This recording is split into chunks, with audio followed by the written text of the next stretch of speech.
اپنے بارے میں یہ کہتا ہوں، آپ کے تو ہمارے ذمہ دار لوگ ہیں، بے عمل دل ہو تو جذبات سے کیا ہوتا ہے، بے عمل دل ہو تو جذبات سے کیا ہوتا ہے، دھرتی بنجر ہو تو برسات سے کیا ہوتا ہے، عمل ضروری ہے تکمیل آرزو کے لیے، ورنہ رنگین خیالات سے کیا ہوتا ہے۔ تو آپ حضرات جو ہیں وہ بڑے ہی اہم ہے، قیامت تک نبی علیہ الصلوۃ والسلام کے آپ دین کے وارث ہیں، اور جس خزانے کے آپ وارث ہیں اس کا کوئی وارث نہیں ہے۔ تو میں کوئی تقریر آپ کے سامنے نہیں کروں گا، ایسے آپس میں بیٹھ کر باتیں ایک دو ہیں۔ میں نے خطبہ بھی تقریر والا نہیں پڑھا، اس لیے بس ایک دو باتیں آپ حضرات کے سامنے۔ مولانا عبدالستار خان نیازی نور اللہ مرکزہ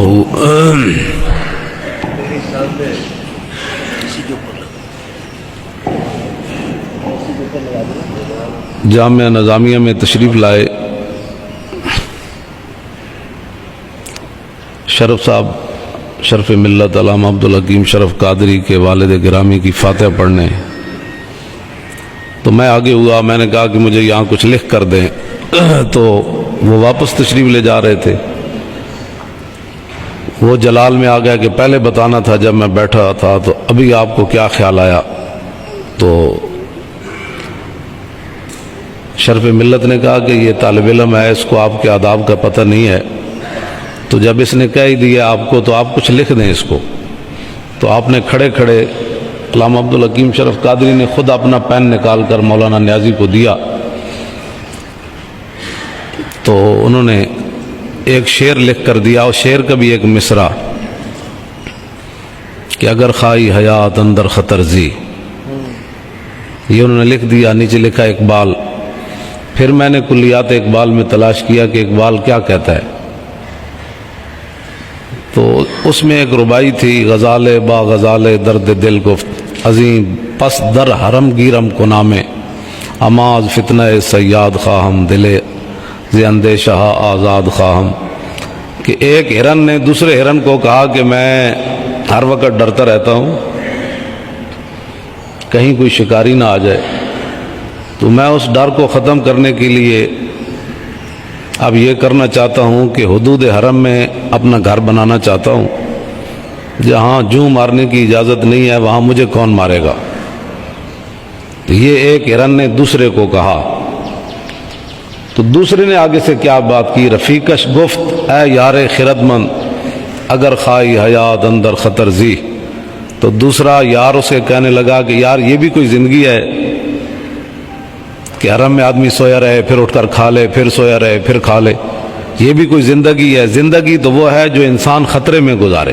سبحان اللہ۔ تو مولانا نے مجھے یہ شعر لکھ کر دیا کہ اگر زندگی چاہتے ہو تو پھر خطرے میں رہنا ہوگا، ورنہ پھر حدود حرم میں اپنا گھر بنا لو، سوئے رہنا۔ آگے اقبال نے پھر بات کی کہ خطر تاب و تمہارا امتحان است، عیار ممکنات جسم و جاں است۔ اقبال کہتا ہے کہ خطرے کے وقت تو پتہ چلتا ہے کہ مرد کون تھا اور مشکلات میں کھڑا کون رہا اور لیٹ کون گیا۔ یہ خطرے کے وقت ہی انسان کی جو اندر کی صلاحیتیں ہیں، غیرت ہے، ایمان ہے، تقوی ہے، طہارت ہے، علم ہے، بہادری ہے، جرت ہے، اس کا خطرے کے وقت پتہ چلتا ہے۔ ورنہ تو تقریر کرنے سے آدمی 10 گھنٹے میں نے ایسے کر دوں گا تو ایسے کر دوں گا تو ایسے نہیں۔ اقبال کہتا ہے خطرے کے وقت پتہ چلتا ہے آدمی کو۔ تو آپ حضرات بہت بڑے ذمہ دار ہیں۔ آج جو صورتحال پیدا ہوئی، انہوں نے پورے اسلام کو چیلنج کر دیا، پورے اسلام کو انہوں نے چیلنج کر دیا۔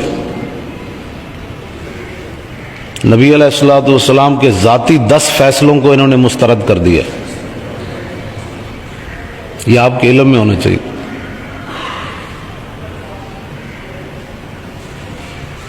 اور آخر میں جب اپیل ابھی انہوں نے مسترد کیا ہے تو ججوں نے یہ اقبال کی ربائی پڑھی، حالانکہ ان کو اقبال سے تعلق ہی کوئی نہیں، ان کو تو کلمہ سیدھا نہیں آتا۔ انہوں نے کہا کہ یہ جتنی بھی تم نے ہمارے صاحب نے دلائل پیش کیے ہیں یہ تمہارے اپنے گھڑی ہوئی باتیں ہیں، اور آپ حضرات کے علم میں ہونا چاہیے کہ ججوں نے قرآن کا مذاق اڑایا۔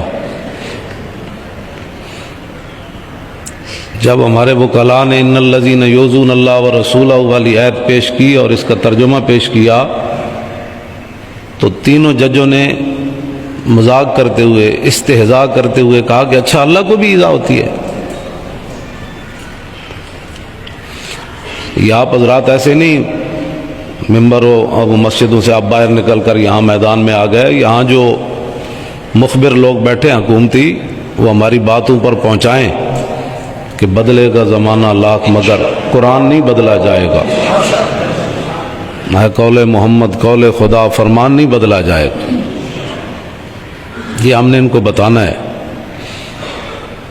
اور ہمارے جو حضرات تھے جب وہ ہنسے تو نذیر اختر صاحب جو ممتاز قادری کے وکیل ہیں وہ کہنے لگے میں نے ان کو کہا کہ استخفاف شریعت کفر ہے، تو جج کہنے لگے کہ یہ استخفاف شریعت کیا ہوتا ہے، یہ سب و شتم کیا ہوتا ہے، یہ مرتد کیا ہوتا ہے، مرتد مغلظ کیا ہوتا ہے۔ دین کے ایک بات کا ان کو پتہ نہیں تھا اور فیصلہ وہ ناموس رسالت پر دے رہے تھے۔